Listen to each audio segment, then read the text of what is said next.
J'ai fait un texte là-dessus dans le livre qui s'appelle « Le ministre et le bouffon » où je trouve que la réaction de Manuel Valls, elle a été un peu disproportionnée, qu'il y a eu un moment une espèce d'hystérisation et que je trouve que ça a libéré la parole antisémite.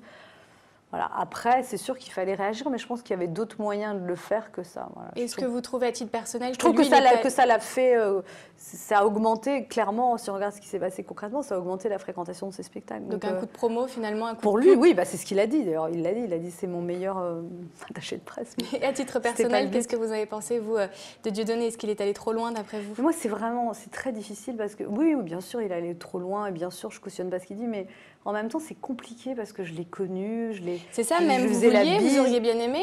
J'ai lu qu'à 10 ans, en 99, vous aurez plus de 10 ans, même vous auriez bien aimé faire un duo avec lui.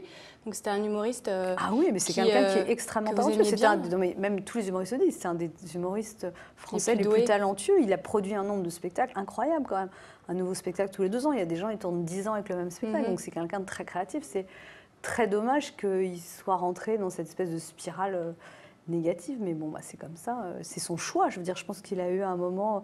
Je me souviens d'avoir une longue discussion avec lui à Montréal quand tout ça avait commencé. On était au Festival du Rire, on a pris un petit déj. Enfin, et voilà. Et puis il y avait, et voilà. Bedos avait dit Dieudonné, il est camerounais, mais il est breton par sa mère, qui a un côté tête de mule. Mais bon, non, c'est plus quelque chose qui me fait vraiment de la peine en fait, cette histoire. Ça m'a glacée en fait. Ça m'a glacée par la teneur de ses propos. Ça m'a glacée par l'espèce d'opprobre qu'on lui a jeté. Mais encore une fois.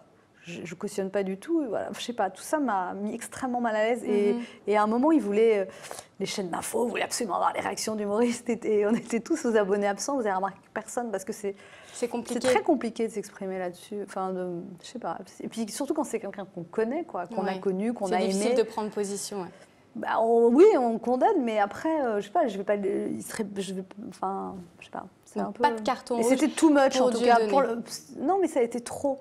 Ça a été trop, à un moment, tout le débat tournait autour de ça. Enfin, c'était excessif. Mais je pense que voilà, dans cette fable que j'ai mis, le ministre et le bouffon, et ça se termine, et je dis, voyons, j'explique comment tout ça s'est passé, et je dis, voilà comment, croyant bien faire, un ministre transforma une petite tumeur de misère en gros cancer. Quelque part, je trouve que ça a fait grossir les choses, quoi.